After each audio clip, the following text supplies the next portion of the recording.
Hello and welcome back to Guys Anand. I'm Sneha and I hope you all are doing fine with your loved ones. We started with cyclic group, we did the definition, what are generators, and we also saw some theorems. Today we are going to understand fundamental theorem of cyclic group, but before that we have a result. It says that in any group, it's not necessary that the group has to be cyclic. In any group, if an element raised to the power some say k is given to be identity, then what does this mean? This means that the order of the element divides k. छोटा सा result है, but it's very important in the sense that suppose you are given with a question that in any group a raised to the power say 15 is identity, then the question is what is the order of a. We have this temptation to write that then order of a is 15, which is wrong. No, whenever the power of any element is given to be identity, this power gives you a fair idea or the possibilities that what can be the order of a. So if for this question, if I have to find out the order of a, then I have only the possible order. I cannot tell you exactly what will be the order of a, but possible order of a will be the divisors of 15. So 1, or I have 3, or I can have 5, or I have 15. So whenever a raised to the power k is identity, it will never mean that order of a is equal to k. Only tell you that order of a should divide k. So similarly, if I am given another question that a raised to the power 5 is identity and a is a non-identity element, then what is the order of a, right? So by the above result, I have the possible order of a are 1 or 5, because there are only 2 divisors for 5, but we are also given that a is not equal to identity, right?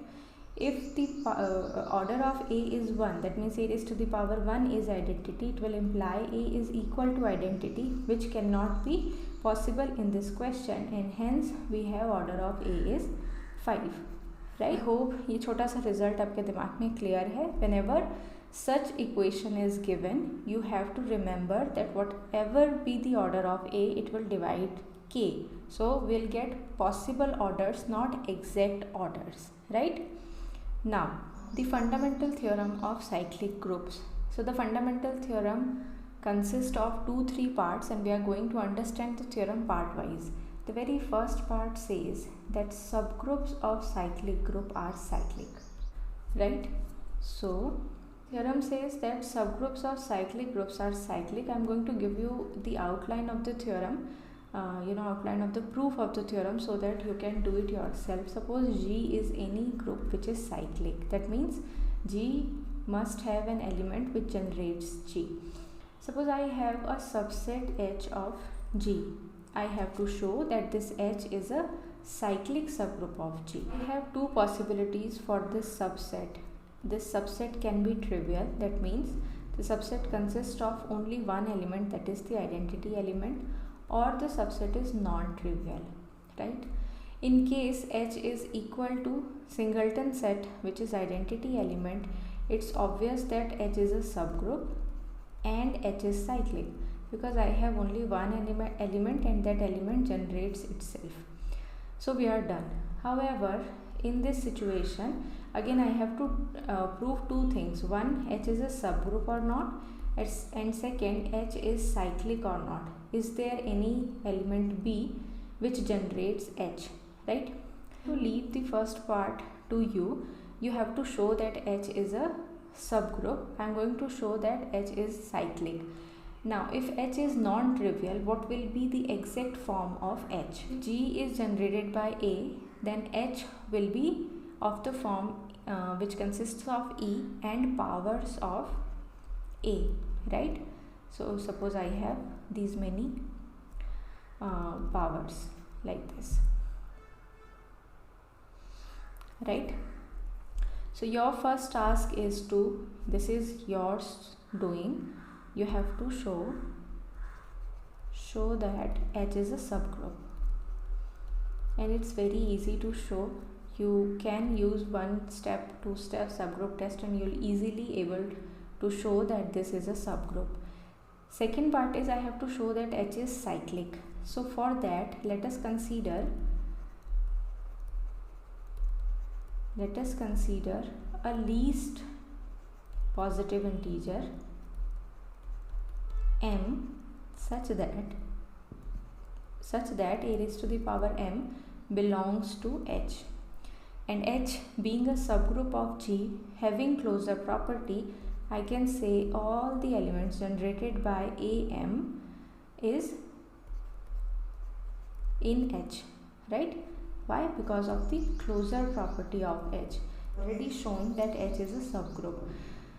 Claim is H is nothing but it's a subset or a subgroup generated by a raised to the power m. Suppose I have an element B in H. Since H is a subset or a subgroup of G, so B is of the form a raised to the power k for some k. For some k, right? A raised to the power m is already in H. I am going to use division algorithm on k and m to get this equation. K can be written as mq plus r, where r has the restriction that r will be either 0 or will be strictly less than m. What will be a raised to the power k then? It will be a raised to the power mq into a raised to the power r, right? So I can write a raised to the power r as a raised to the power mq times a raised to the power minus k. So we write this as a raised to the into minus q times a raised to the power k. Now a raised to the power k is b, which is from H. A raised to the power m times minus q will be in H because a raised to the power m and all the elements generated by a raised to the power m are in H. This shows that a raised to the power r is in H, which leads us to a contradiction. Why? Because r is any number which is less than m, but we have chosen m in such a way that it is the least positive integer for which a raised to the power m is in H. So it's a contradiction, has to be equal to 0. Once I get r is equal to 0, I can say that a raised to the power k is nothing but a raised to the power m into q. That means b is in a raised to the in the set generated by a raised to the power m. Now we chose b from H, shown that b is now in the subset generated by am, and therefore I can say that H is equal to the subset generated by am, or I can now say that H is a cyclic subgroup of G. Hence the first part of the fundamental theorem of cyclic group. Part says that if G is a cyclic group generated by A of order n, so suppose order of G is n, the order of any subgroup H of G is a divisor of n. So I should write is a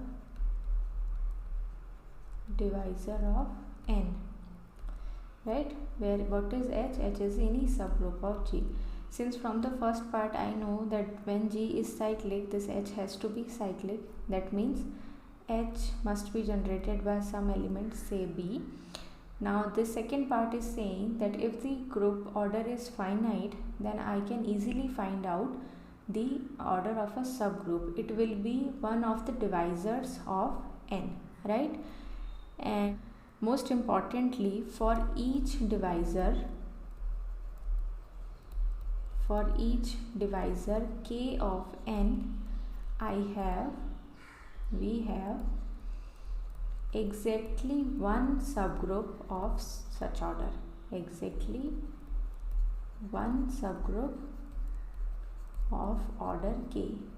Very important part of the fundamental theorem of cyclic group. Let us understand the statement. They are saying that if G is cyclic and order of G is finite, then for any divisor of n, for any divisor k of n, we will be having exactly one subgroup of that order.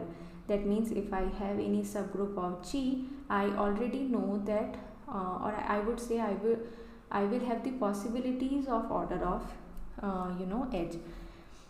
Suppose, for example, suppose I have G which is generated by A and order of G is say 15, right? Now if we are given that H is any subgroup of G, and we are we are to answer that what can be the order of H, then I know that order of H, the possible order of H will be the divisors of 15. So the possible order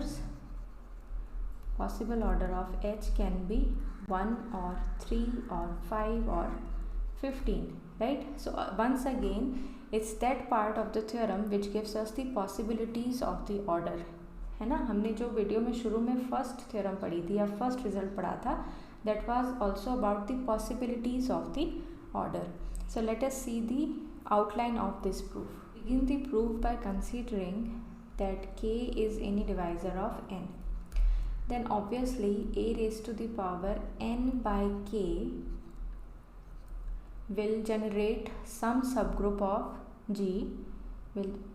This will be is a subgroup of G order k. Obviously this will be cyclic because from the first part I know that any subgroup of cyclic group is cyclic. So suppose I have k divides n, then this is a subgroup of order k.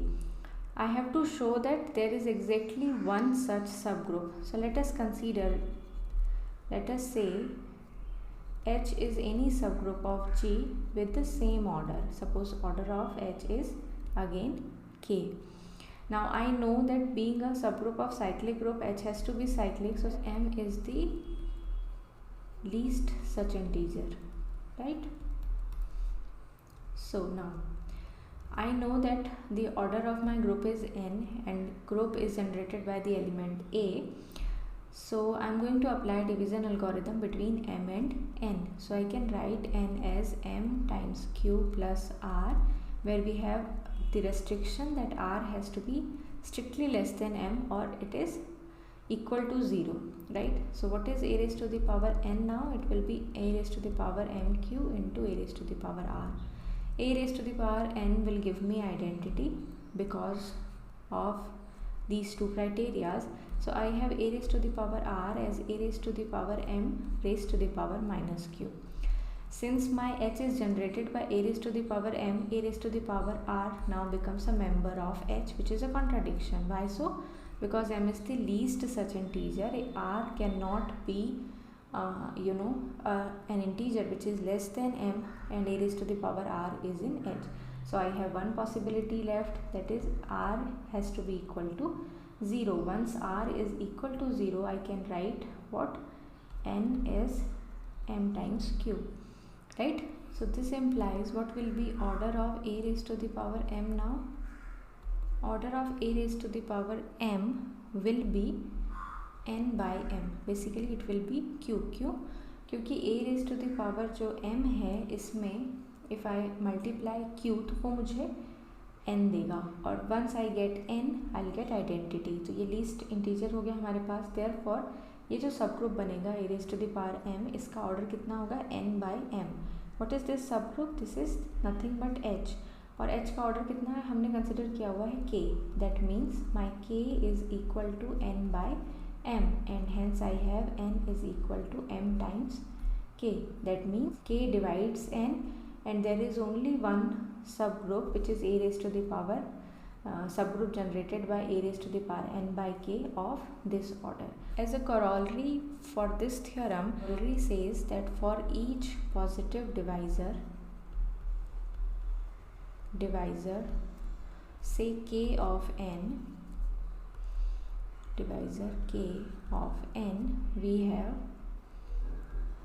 basically we are talking about the subgroups of Zn here. We have this subset generated by n by k is unique subgroup